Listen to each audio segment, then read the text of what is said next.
Hi everyone, it's Atuksha from Simple Crowdfunding, and in today's interview I have Samantha Hayward with me from Sestini Co.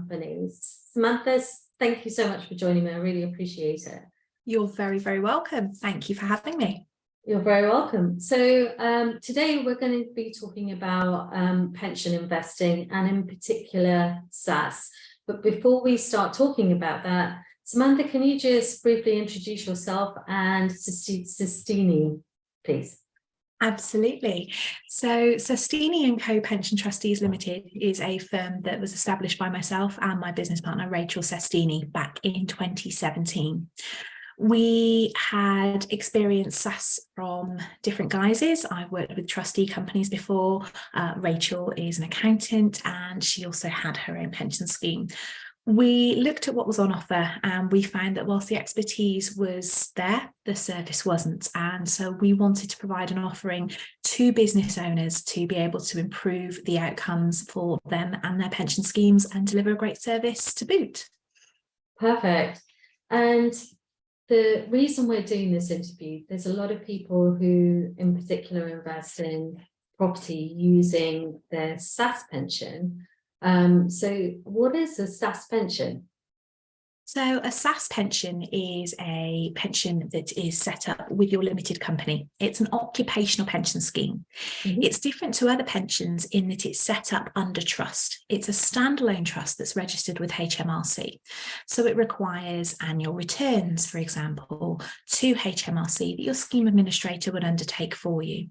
It's a very, very popular method of investing in property with your pension. You can buy commercial property directly through a SSAS, and it's a very, very interesting tool for business owners to utilise as part of their retirement planning strategy.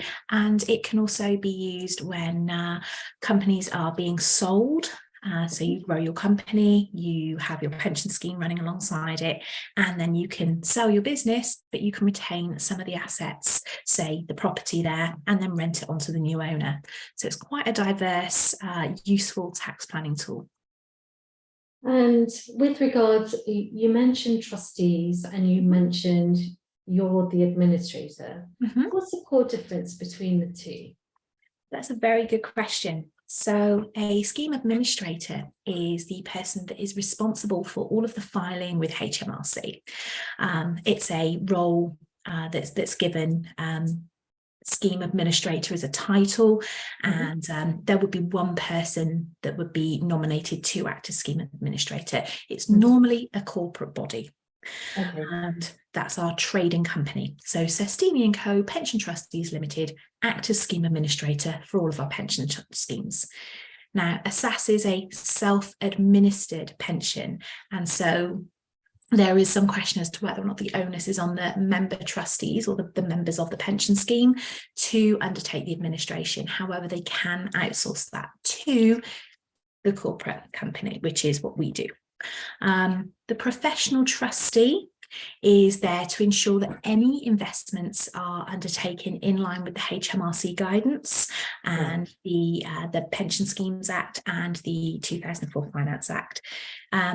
It's very, very common that you will have a professional trustee company and scheme administrator that are working in tandem as a package. Generally, it's the same people. So, for instance, Hayward Pensions Limited is our trustee firm, and we act as professional trustee for all of our SSAS schemes. Okay, so, and it's really to make sure that, as you mentioned, you fulfill the requirements from HMRC, and that will be for things like making sure that the pension can invest in the correct types of products. Absolutely. So from property, no residential, or no homes that are being occupied, for example. Absolutely, absolutely. So it's our role to ensure if a trustee is looking to, for example, they're looking to buy a property, and this property could be a shop in a high street, and it's a shop with a flat above it. What we need to ensure is if the trustee is looking to purchase that and they want it to be within their SSAS, we need to ensure that it's the long leasehold of the commercial element that goes into the SSAS only, and not the entire freehold. Because in taking the freehold, as you rightly say, you would have residential property held within a pension scheme, which is something that's not been permissible since 2006. Very, very rarely there are pension schemes, so there are SSASs and the occasional SIP that will have a residential property within them. However, these will be pre-2006, very, very rare. Most of them have been sold now. Or they will be the very, very exceptionally rare things like work-related residential. So say, for instance, you had a pub. If you had the flat above the pub and that was let to the landlord as a term of their employment, then that would be your work-related residential. But otherwise, you're absolutely right. And the idea is that the professional trustees are there to ensure that the member trustees don't fall foul of the HMRC rules in any of their investment decisions. Got it. And then with regards to, one of the questions we get a lot is, what's the difference between a SSAS and a SIP? So could you briefly explain those? Of course, yes. So a SSAS and a SIP are very different, because a SSAS is occupational and a SIP is personal. So a SSAS is a workplace pension, a SIP is a personal pension. So normally the tax relief is, whilst it's largely the same, it's accounted for differently. The other difference, and this is what will impact the consumer more so, is that a SIP is an FCA regulated pension product. It's contracted from a master trust. It is a product that is packaged and sold. A SSAS is a standalone trust. So say, for instance, you could have a SIP firm. They might actually only have 4 or 5 SIPs, and all of their clients are contracted from those SIPs. Whereas a SSAS company or SSAS trustee firm, could have, for instance, we have several hundred SSAS schemes, because it's one for each client. Each individual SSAS is registered and recorded separately with HMRC. Right, got it. And I know SSAS is really, really popular, especially amongst property professionals or property investors at the moment. But a SSAS isn't suitable for everyone, is it? No. Why is that? It's for a number of reasons. So the primary reason is that a SSAS is a occupational pension scheme. So it is there for directors of limited companies.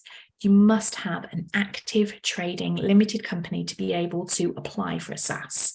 Should you sell or wind up your company at a later stage once the SSAS is up and running, then that's one thing. But in order to have the SSAS, you must have that trading company.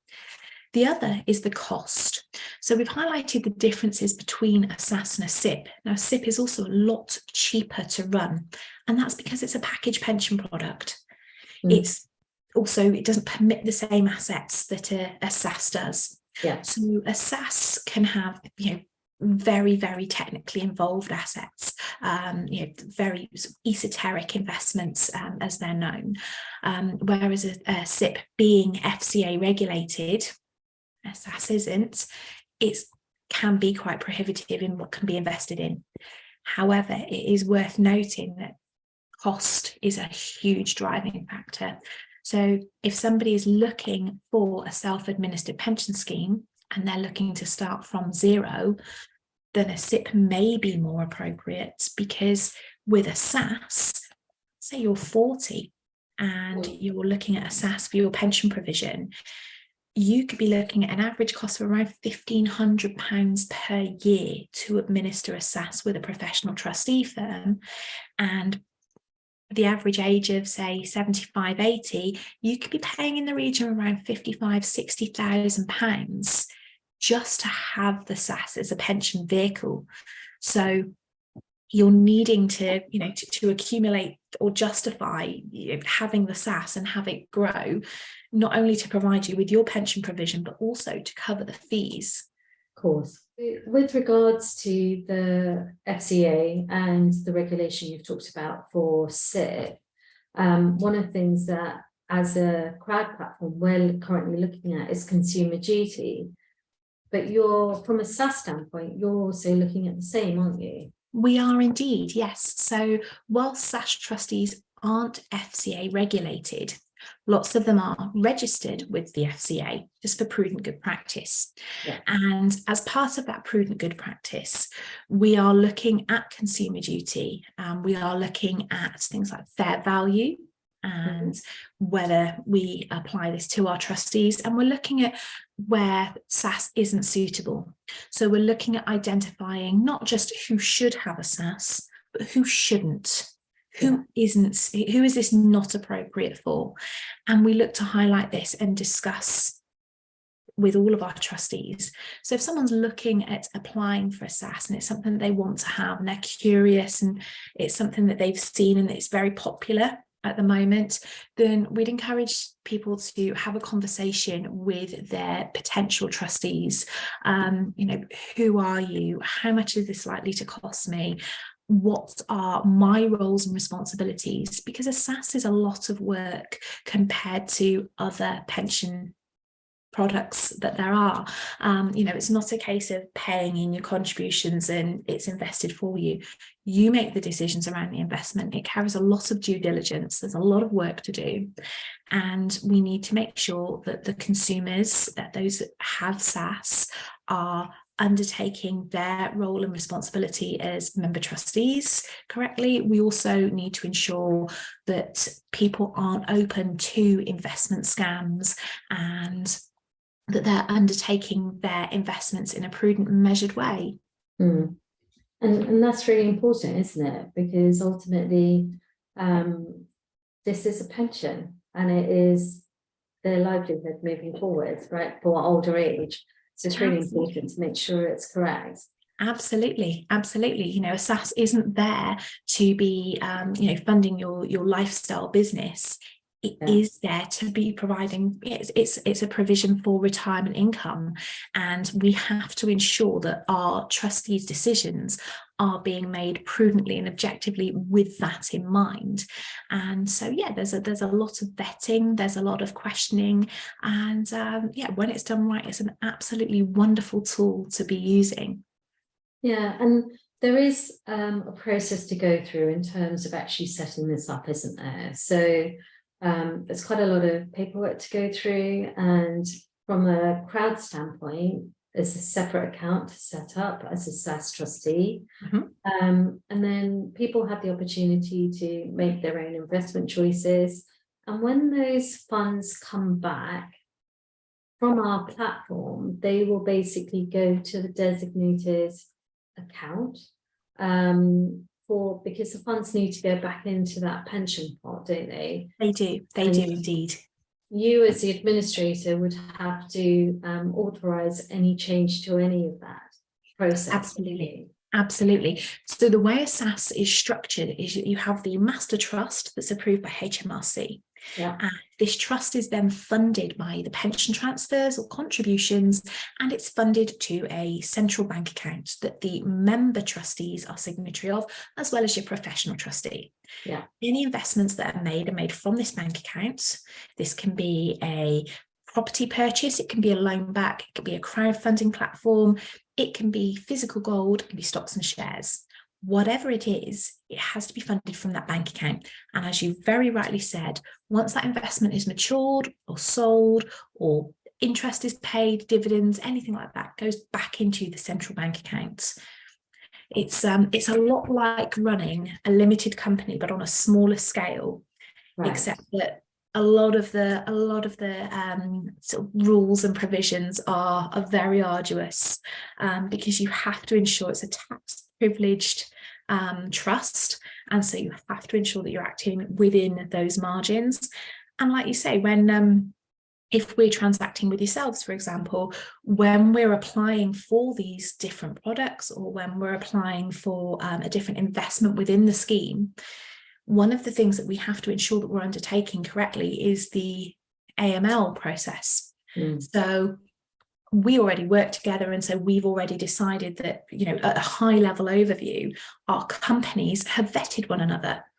It's what we do to make things easier for the underlying clients. But when a client is looking to set up a simple crowdfunding account with one of our SSASs, we still know that we have to provide you with the trust deed and rules that runs into some 38 pages, a HMRC approval letter, proof of funds from the account, as well as a mandate stating who the signatories are to be. It's, you know, it's a very, very rewarding process. And I'm really, really glad that we've got the, you know, we know exactly what we need to do to get these accounts open for our clients. But it's still, you know, there's still a lot of work that goes into administering a SSAS.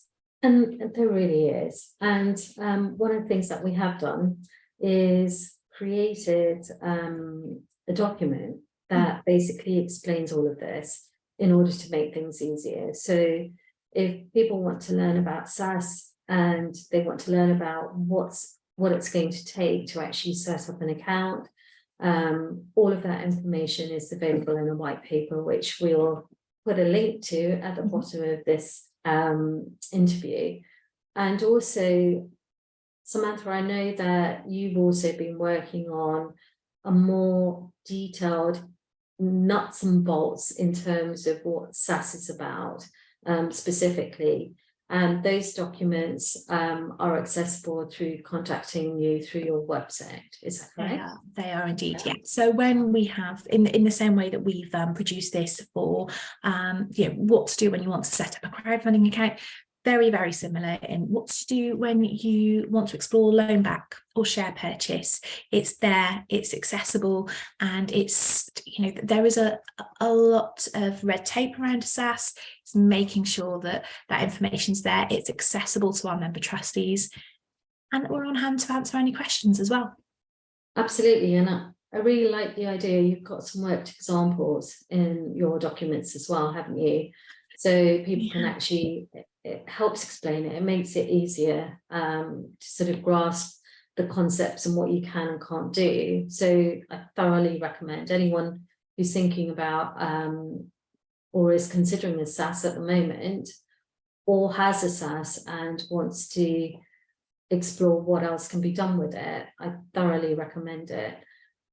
Samantha, thank you so much for your time. I really, really do appreciate it. You're very, very welcome. Anytime. And we'll definitely get this information out. If anyone has any questions at all, the best way to contact you is through your website. Is that correct? Mm-hmm.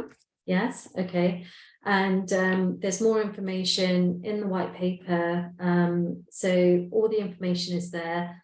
Help yourselves. If you've got any questions, get in touch with us. Samantha, thank you so much for your time. Thank you.